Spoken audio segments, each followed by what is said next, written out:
Hey there, listeners. This is Terry Cowley, your host of the R.M.Williams Outback podcast. Thanks so much for being here and welcome to Season 3. Mike Guerin is a Kiwi boy championing Queensland agriculture. But if you imagine a chief executive officer in the prominent corner office of an ivory tower, then you definitely haven't met him. As CEO of agricultural advocacy group AgForce, Mike can be found in the trenches. That may be at a crowded desk in a city office, leaning on a paddock fence, chatting to a cane grower, sipping a beer at Charleville, or preparing to front a federal court to defend what he believes is right. To agriculture, he brings a life of leadership. Welcome to the Outback podcast, Mike. Thank you, Terry. Great to be with you. I want to ask you about your ag journey, of course. But before we get into that, for those listeners who may not be familiar with AgForce, what is it and what does it do? AgForce is a state farming organisation, like a number we have around Australia, which sit under the National Farmers Federation in a federated model. So producers belong to their state farming organisation, their state farming organisation belongs to the NFF, and we lobby and advocate on behalf of those producers who are members because they believe they need a stronger voice in the Parliament and the decision-making forums in the cities, and we provide that. So AgForce is a state farming organisation based in Queensland, same as, for example, New South Wales Farmers is based in New South Wales and a member of that National Farmers Federation family. It does seem to be particularly strong, though. I feel like as a journalist in that space, I hear a lot more, and I have over the years, heard a lot more about your organisation than some of the others. We proudly represent Queensland producers, Terry, and we try and do that as strongly as we can. So thank you for the compliment, I guess. But the foundation of AgForce is an interesting one, and it's quite unique in the state farming organisation family. We're a very flat organisation where members belong and pay an annual fee to join the organisation. But then of the 6,500 members, people volunteer to sit on committees and do the work, volunteer to take on priority issues. So therefore, while we have around 40 staff, we have about another 120 volunteers at any one time who give enormously their time, doing the long-form policy work, doing some of the political meetings, indeed taking on some of the media tasks. So I think one of the secrets of AgForce is that while we only have 40 staff, we have 160 staff because 120 are volunteers. But the other trick, I think, to it, Terry, is that when you're a member of AgForce, you can come and go. So if you're at a point in your life where you can give of time to your industry through your organisation, you can do that. If you're at another point in time where you might have bought another property or have a young family or whatever the case might be, you can stand back confident that someone else will take on the role. I've been here for almost 8 years. We've never been short of volunteers. So we always have 120 leaning into that committee work, leaning into other work. We always have a mixture of fresh faces and experience, and every 2 years we put those committees back out for people to volunteer. So you can join AgForce, do as little or as much as you like, but there's some enormous roles in there. And to the extent we are heard beyond our size, I think it's because of that contribution and that commitment of members. Great. So I mentioned your agricultural journey. It began on the family farm near Blenheim on New Zealand's South Island. Tell me a bit about that family makeup and your childhood growing up, because obviously that's what really started your interest in agriculture. It sure did. So my parents were sheep and beef farmers. It was a small family farm, about 3,000 stock units. Where a stock unit's a U equivalent in New Zealand terms. Both parents had off-farm income, but our primary focus as a family was sheep and beef farming. My father loved his wool, so we were mainly merinos. He ran a commercial medium and a commercial fine wool flock. We had a few cattle, which, to use his words, we used to keep the grass good for his merinos. That was where I was brought up. Dad started his life as a shearer, and then he went top dressing, flying planes, and ultimately earned enough money to buy a farm, and his love was agriculture. My mother indeed came from Australia and didn't start off in agriculture, but met Dad, and as they say, the rest is history, but became part of the family farming journey as well. At 11 years of age, I went to Nelson boarding school, which most farmers' sons and daughters seemed to do in those days. So didn't get back to the farm full time past 11, but it remained in the family for a number of of years and was my little sanctuary, a place I enjoyed to go, a place I enjoyed working with Dad. And indeed, in the early days, I hoped succession would allow me to go farming, but for a number of reasons, that didn't turn out to be the case. So succession wasn't a possibility with that farm? No, there's a few challenges we had as a family. Amongst them, we lost Mum, unfortunately, before her time. And there's a few things in amongst that which remain, I guess, personal to the family. It wasn't through a lack of interest. My father would have loved to have seen myself and my brother go farming, but unfortunately it wasn't to be. So my parents at the time and my father more latterly did the right thing by their children and forced us off the land. And in my case, I've been lucky enough to be in and around agriculture for the rest of my life. I've only got my hands dirty once when I managed a dairy farm in Tasmania for 3 years, which I very much enjoyed. But other than that, in and around the industry I love, and working for people I really believe in who are primary producers and who enable those supermarkets to have that fresh, locally grown food on the shelves 7 days a week, 365 days a year that a lot of Australians take for granted. I admire them a lot, and I've enjoyed working for them in various roles for the rest of my career. So back to that time, you reluctantly went to university to study commerce, marketing and management, and were picked up by ANZ. I was. One of the great things my parents did was encourage me to go to university. I had other aims and ambitions and thoughts at that time when I finished boarding school, but my parents insisted that I go to university, and I had, and I still do have, a real love and interest in business and business and agriculture, as it turns out. So to go and do a commerce degree and understand a bit more about how a business operates, what the legal environment is, and hopefully apply it to agriculture was what took me to was Otago University, which is in a university right at the bottom of New Zealand. Some very informative years of my life. Taught me a lot, not only academically, but socially, and set me on the path to getting a role in ANZ and what I've done since. So a 20-year career with the bank. That's a long time. It was, and potentially could have been longer. The ANZ were very good to me. A lot of professional development, a lot of promotional opportunities. They brought me to Australia. They gave me time up in Asia and across the Pacific as well, doing different things.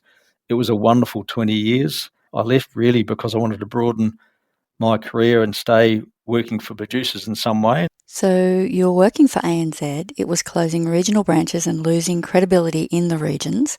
That must have been pretty challenging, although you sound like you enjoyed it. And this is one of the great acknowledgements I have to the ANZ Bank. So in 2021, we'd been losing market share in regional and rural New Zealand and regional and rural Australia for probably 4 or 5 years. And if you remember at the time, the automatic teller machine was starting to be put on the wall at the branches, and customers were being encouraged to do their transactions through the ATM rather than coming to the branch. We were reducing the number of telling stations, which was saving costs for the bank. And the ANZ went a step further and started closing some of the very small regional branches. And it was the start of the broader branch closures that we saw across all of the banks. ANZ actually led the way in that. And in 2021, they realised they were losing the trust of regional communities, and they wanted to put someone in charge of trying to turn that around because they acknowledged it, they were prepared to acknowledge it, and they were strong enough to try and do something about it. And they set up a role titled Managing Director, Regional and Rural Banking, based in Melbourne, and that was my big breakthrough because I was still relatively young. I was 34 at the time, but I had an absolute passion for regional and rural communities. I worked for an organisation I believed in. They'd been strong enough to acknowledge their mistakes. So not thinking I'd get the role, I put my name in the hat, and I got it. And for the next 3 years, probably some of the best years of my life, an organisation which was big and powerful, that was turning around, that was reopening branches, that was reinvesting in regional communities, and probably most importantly, recognising that businesses in regional communities are different to businesses in the big cities. And until you start recognising that, you won't be able to serve them in the way they need to be served. And strong banks are important in regional communities. And then you moved to Elders, which doesn't sound like it was a good fit for you. No, and look, that's my fault, not Elders. I was headhunted across to Elders, offered the role as the managing director at the time. Elders was a subsidiary of Futurus, which was the public company. Wowee, at that age, to be offered the managing director role of an organisation of that history, that heritage, that brand. I didn't do my due diligence, and what I realised when I got in there was Elders needed someone with different skills than what I had. So the best thing I could do was to talk to the board about that and to find a way for me to move on and for them to move on. So I spent 18 months there doing the best I could, and I didn't have that experience and background in the way they needed to do that. So the best thing I could do was to move on, and that's what I did. Most of us don't have a straight line in our careers, though, do we? Often there are bridging and learning periods. I think so, and I think it's really important we recognise those. And one of the things I try and do now, I've got a few more years on me, is explain to young people that it's a bit like, I use the analogy of trying to get fit by, for example, running. Some weeks you'll run every day of the week and feel like you're going backwards, and then all of a sudden you'll go out one morning and find you can go around the block 2 minutes more quickly. And the reason you can go around the block 2 minutes more quickly is because of the work you did in the previous week, albeit it didn't feel like you're making progress at the time. But you must have learned things from that period. Oh, yes, and you learn an enormous amount.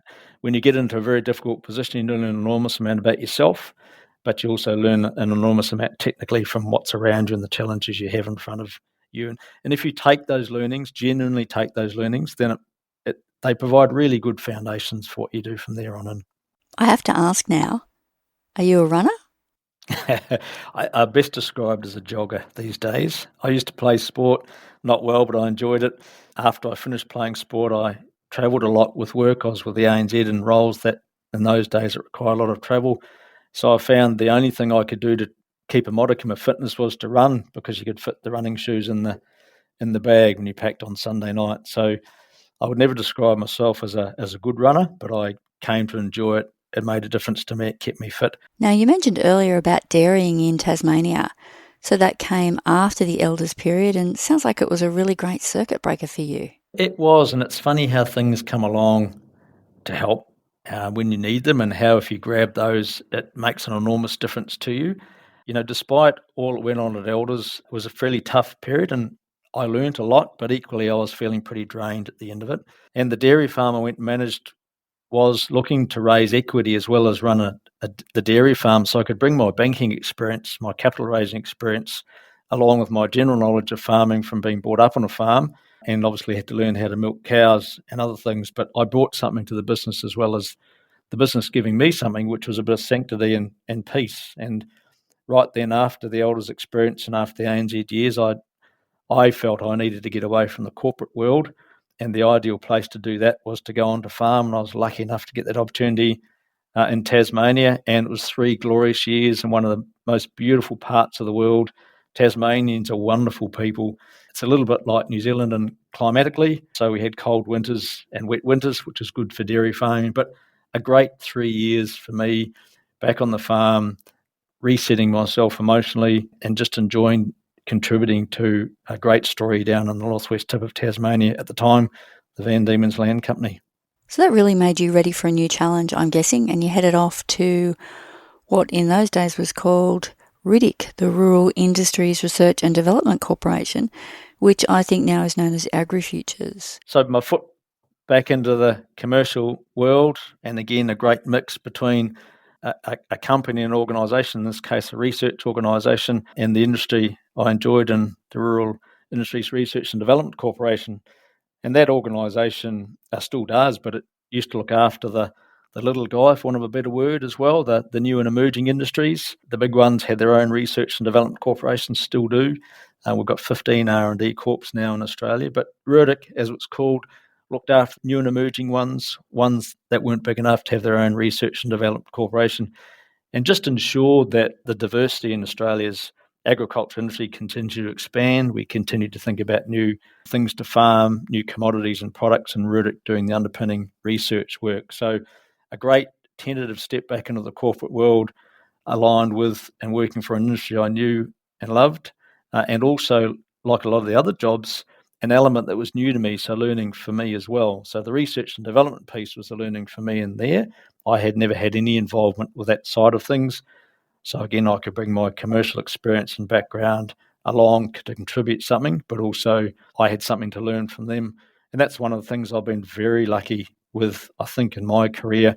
And one of the things I encourage people to think about when taking on roles, take on something that will give you an enormous amount and something that you can give them something.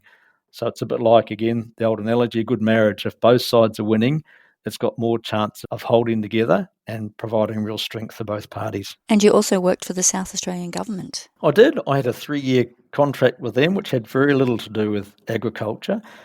But in the ANZ Bank, after my regional and rural banking role, and just before I left, I spent a bit of time in the Pacific and Asia doing some trade work. And the South Australian government offered me a 3-year contract to help them with their trade and investment work, with building trade with Southeast Asia, which was a natural market for a state like South Australia, given the products they had and their relative size and their links to our northern neighbours, and also the diversity in cultures and countries in the Southeast Asian group. So I could take my experience from banking up there and spend time, using my connections, which I still had up there from my banking days, to help South Australia. So probably the furthest I got away from agriculture, although we did export a number of agricultural products into South Australia.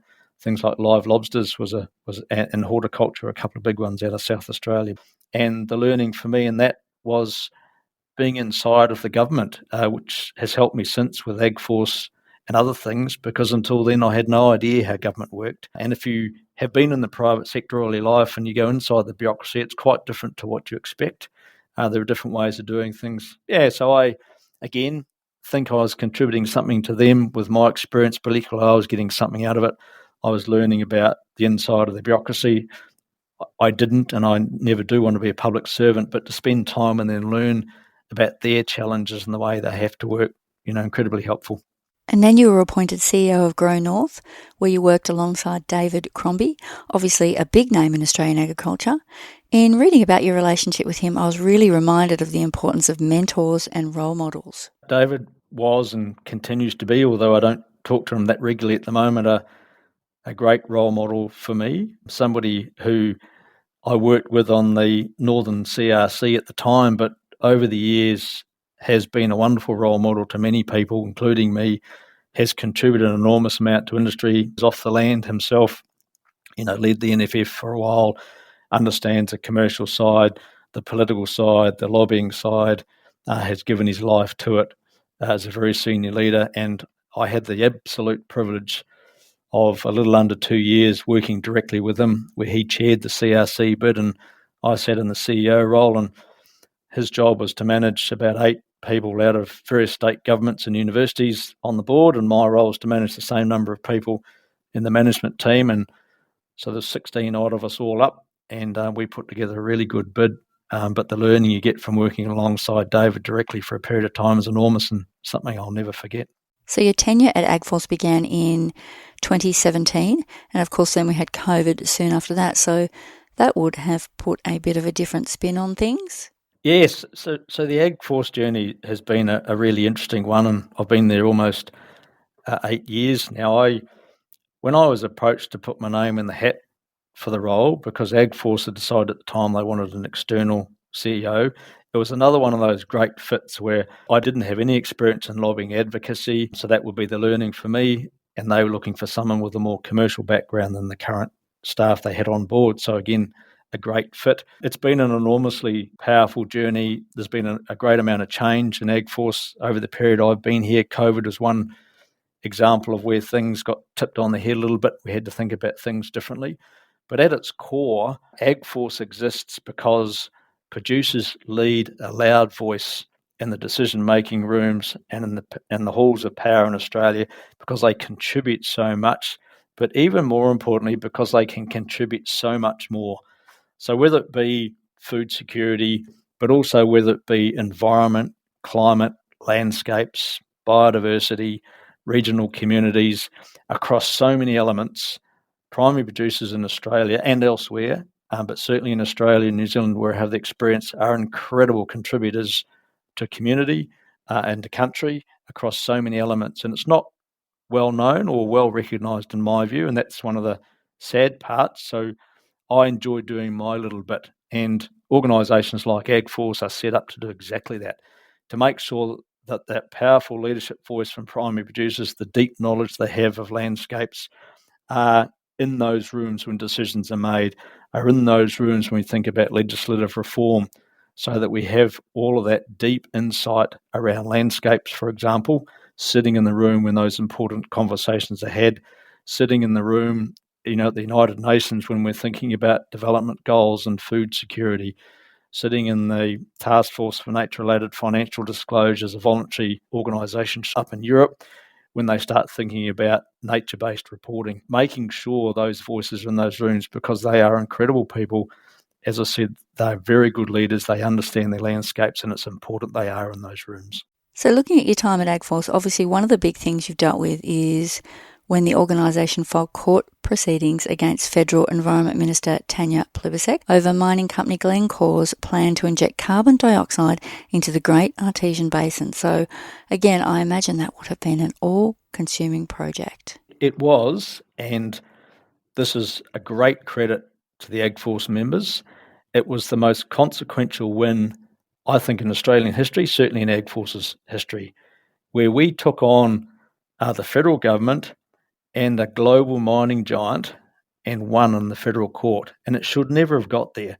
But for a little organisation like AgForce, a voluntary membership-based organisation, to take on two entities such as the federal government and a global mining giant and win is both a tragedy and a triumph. It's a tragedy that it got there, but it's a triumph that we're able to win. And the reason we won was because the facts were on our side, the knowledge was on our side. Back to what we talked about earlier, producers and communities understand their landscapes. They understand, for example, that the Great Artesian Basin is one of the most pristine and valuable water resources in the world, bar none. It's some 330,000 times the size of Sydney Harbour in terms of the water it holds. The water in there takes over 1 million years from when it falls on the ground to when it works its way through some of the sandstone aquifers into the Great Artesian Basin. It's powerful, it's pristine, it covers about 40% of Australia's landscapes. It is the sole water source for hundreds of regional communities, and it underpins agriculture. So to have a global mining giant most of the way through the approvals process to pump industrial waste into that water resource without adequate considerations to risk, without adequate understanding of the implications, which are not reversible. Once it's in there and starts to spread, you cannot stop it. It was unbelievable and a real tragedy. But the reason, in my view, AgForce won was because it had a very strong case built in the way AgForce builds things by producers, not by staff, not by scientists, but by producers. And we beat the best, from the federal government, who provided the so-called advice to the government of the day and signing it off. We beat the best in Glencore, a global mining giant that should have that expertise internally way better than a small organisation like ours. But when you collectively put that leadership of regional communities together on an important issue, you can drag out some incredible expertise and you can put together something that's very compelling. And that at its core was what happened with the Glencore court action. And the reason we won was Blind Freddie could have said there was something wrong here, but Blind Freddie's obvious statement doesn't hold up in the federal court. But what does is some enormously detailed work. And we didn't hire scientists to do it. We didn't hire other experts from overseas to do it. We did all of that work through local communities, community leaders, and agriculturalists. Notwithstanding what you've just said about the importance of the Great Artesian Basin generally, why was it so important to take this case on? We were left with no choice, unfortunately. It was the last chance to save the Great Artesian Basin. So the application process for the activity that Glencore wanted to do essentially had two approval hurdles to go through. It had to go through a federal approval under what's called the EPBC Act, and then it had to go through a subsequent state approval. The federal approval was lodged federally mid-January 2022 and was approved 3 weeks later at the start of February 2022. And the approvals process and the documents used, we couldn't get a hold of through the normal freedom of information provisions, which should allow every person in a democracy to uncover the documents that were used to base a very important decision on. So AgForce went about its work in the usual way, which is seeking meetings with ministers, seeking meetings with departments, using the normal freedom of information provisions to seek understanding of the documents and visibility of the documents used to make that decision. But all of that, for a whole lot of reasons, yielded nothing. And so ultimately, the only place left to seek justice or the right outcome was the Federal Court of Australia. And this is now on the public record, so I'm happy to talk about it. When we used the Federal Court-imposed discovery process, we got hold of the documents which we shouldn't have had to use a Federal Court process to get hold of. And they considered a total of 5 documents, making that decision over 3 weeks while most of us are trying to take a break before sending the kids back to boarding school. So 5 documents in total, of which 4 were less than 1 page long. So an incredibly flawed process, but sadly, the only way we could get to the bottom of that was through the Federal Court-imposed discovery process, and then proposing to take that to the Federal Court for full consideration unless we got settlement, which we ended up getting. I don't know why it gets to that. We debate a lot of things and advocate for a lot of things in AgForce, and some of those I can actually see both sides of the debate. But on putting industrial waste into one of the most pristine and largest underwater resources in the world, when we're concerned about environment, makes absolutely no sense to me. But for whatever reason, we end up putting a lot of resource, a lot of time, and a lot of money into doing something that we shouldn't have had to do. But that's the power of AgForce. When the moment arrives, you can stand up, and we did, and we won. And as I said, I'm immensely proud of the AgForce membership for backing it, and it's the most consequential win in AgForce's history, in my view. What you've just described that the federal government was going to allow, it really doesn't pass the pup test, does it? It just sounds so wrong. No, it doesn't. And it was interesting, on the first court appearance was what's called a directions hearing, where essentially you stand before the judge and the judge directs when we're going to go to the full case, what the dates are, what the process is on the way in. And it was in the Federal Court buildings in Brisbane. So we asked members to come down and show support on the day, and we got an enormous response to that. So they actually had to move the case into the largest courtroom, and then we filled that and we overflowed into a subsequent courtroom where they had to show it on the screen. And one of the reasons Glencore and the federal government sought to settle was they all of a sudden realised that all Australia watched a court case unfold where the federal government, for one, and the Environment Minister, who's claiming a nature positive agenda, were going to stand in the federal court and fight to put industrial waste into a water resource. And, a lot of federal cases are reasonably behind closed doors. It was clear from the directions hearing and the response we got from membership that it was going to be anything but behind closed doors. There would have been thousands of people around that court on the day. So that power of lobbying, that power of unity, that power that AgForce can bring by bringing people together on important issues, that was a great example where that made a material difference, because the federal government and Glencore on that directions hearing day saw the level of support around. There were many politicians there on the day, but mostly there were hundreds of graziers, and a lot of them spent a lot of money, took kids out of school, flew in from regional Queensland because that was really important for them. It was an issue that they couldn't stand aside on. It really wasn't a good look for them, was it? I mean, No. That sounds really kind of cynical, but sort of what it comes down to with politics sometimes, doesn't it? It does, and I sometimes say to people, in an ideal world, AgForce wouldn't need to exist. You wouldn't need a voluntary lobby group. In a democracy, your voice could be heard as it needed to be heard in the democratic process. But reality is that that's not the case, and that's the reason, organisations like AgForce exist, and it's the reason why producers back organisations like AgForce. I believe you feel that CEOs can outstay their welcome, and you've already got plans to do something different in future, closely related. We'd like to hear all about that. I have, Terry. In fact, as we record this, we're in the final stages of the job application for that, and it's an open process. I know others have applied for the role as well. But Terry, I thought AgForce would be my ultimate role. Being someone who wanted to go farming and couldn't, but has an enormous respect for producers, I thought AgForce and running AgForce was about as good as it gets. So all my commercial experience led into it. I was finally representing the people I really believe in a real way, rather than running a commercial enterprise. And I didn't think it could get any better, but it can, with something called AgCare. And AgCare is a spin out from AgForce's incubator, essentially, where AgForce, through its usual process, had a committee to come together to think about vegetation, landscapes, biodiversity, natural capital, some of these critical environmental things where producers can play an even bigger role and where the broader community is really concerned. and where international standards are starting to put some structure around how we report and think about these things.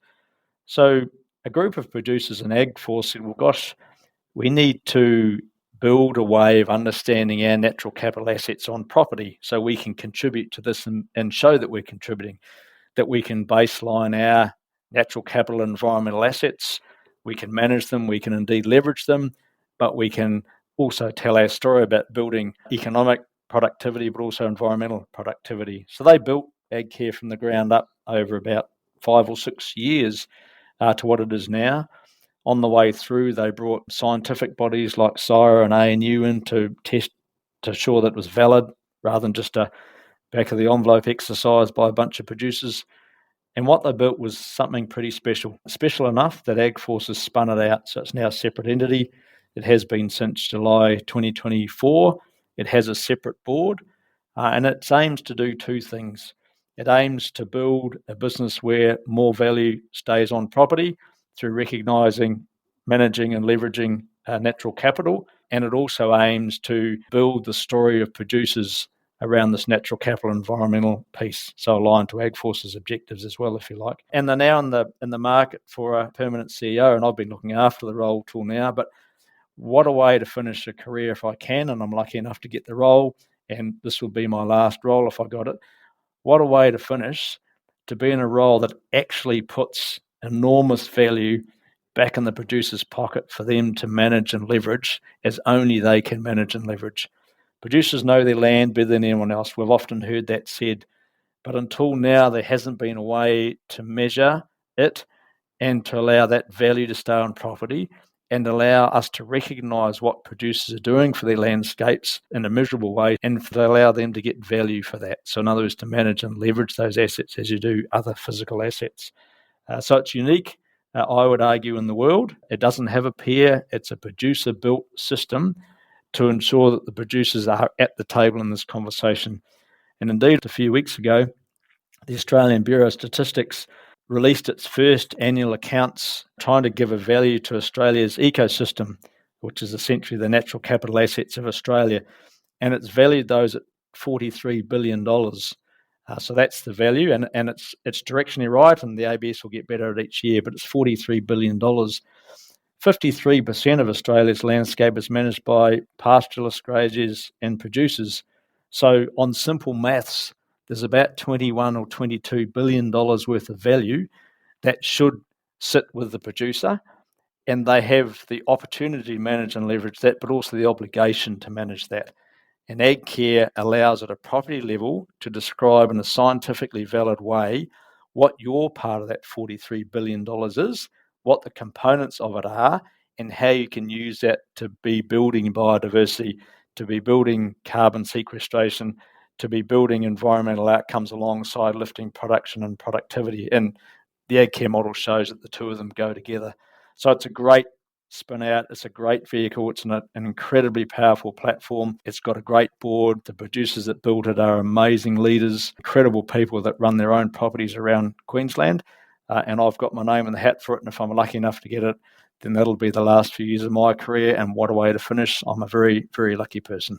You're not old by any means, but it sounds as though you're looking to go into almost like a legacy phase. You're looking at trying to create outcomes that I guess are there for future generations. I think so. I think that's a good way of putting it. I worry about the globe, I guess like we all do in our own ways, but I worry that we won't have the voice of the producer at conversations where they can add enormous value. And we've seen a number of examples of that in the last few years. Various iterations of nature-related laws. Current term of the federal government, Tony Plibersek came in last time on the nature positive reform agenda, and nature-related law reform is desperately needed. But we have had no reform in this term because it got bound up in politics, and it's now been kicked down the road till after the next election. We have the pendulum, between the different sides of politics and their views about the role of producers in the environment, and indeed the views about the stick versus the carrot, how we can make the best progress, how we need to manage this resource. There's an enormous number of debates going on, but in amongst all of that, the thing that makes me the saddest is that I have yet to see the producer given a valid position in that conversation. And that's not a conversation about or a statement about the political party that's supposed to represent producers. That is just a broad fact in the political discourse, and there are many, many, many examples of it. There are some producers that do the wrong thing, like in any part of society, but they are, as a cohort, an incredibly knowledgeable and powerful group of people who are great leaders and who care enormously about their landscapes. And if you bring them into the conversation, they are not afraid of a tough conversation. They're not afraid of laws that are important to ensure that the landscape's protected, but they also want the chance to take the opportunity on and show what they can do and to be rewarded and recognised for what they can do. And I haven't seen that. So if, I hadn't thought about it in a legacy sense, but what I would like to do if I get the ag care role is to ensure that the ag care platform allows that. I believe it can. I don't believe anything else can, but it needs, whether it's me or someone else, to essentially live out of a suitcase for the next few years and spend time in the regional communities, allow them to get under the covers of this platform, understand it, and to the extent that they believe in it, engage with it and bring it back to the mainstream conversations, bring it back to the federal parliament, indeed take it internationally, use it to describe our story around the globe, use it to ensure we underpin and strengthen regional communities, broader Australia gets a better understanding of where their food comes from, et cetera, et cetera. And if I can get the role, then I don't know whether you call it legacy or what you call it, but at 58 years of age, I can see me doing a few years to really get that going, and then just being able to sit back with an enormous sense of satisfaction that what started it out, rolling out of a front gate of a farm near Blenheim in New Zealand has turned out to be a career that, while it wasn't about primary production, I think I've done a little bit for primary producers, and that's what I set out to do, and I've managed to do it. Just a bit. That's all right. Well, I normally have to kind of wrap up an interview myself, bring the whole thing full circle, but you've just done it for me. Thank you very much. Thanks so much for talking to me on the podcast. This interview is based on a profile story by Mandy McKeesick in issue 160 of Outback magazine. I hope our talk has inspired you to go and pick up a copy of the magazine at newsagents, or to subscribe if you haven't already. If you'd like to know more, you can go to outbackmag.com.au. Thanks again, Mike, and all the best for what, regardless of what happens, sounds like a really exciting future. Thank you, Terry. I've appreciated the interest as well.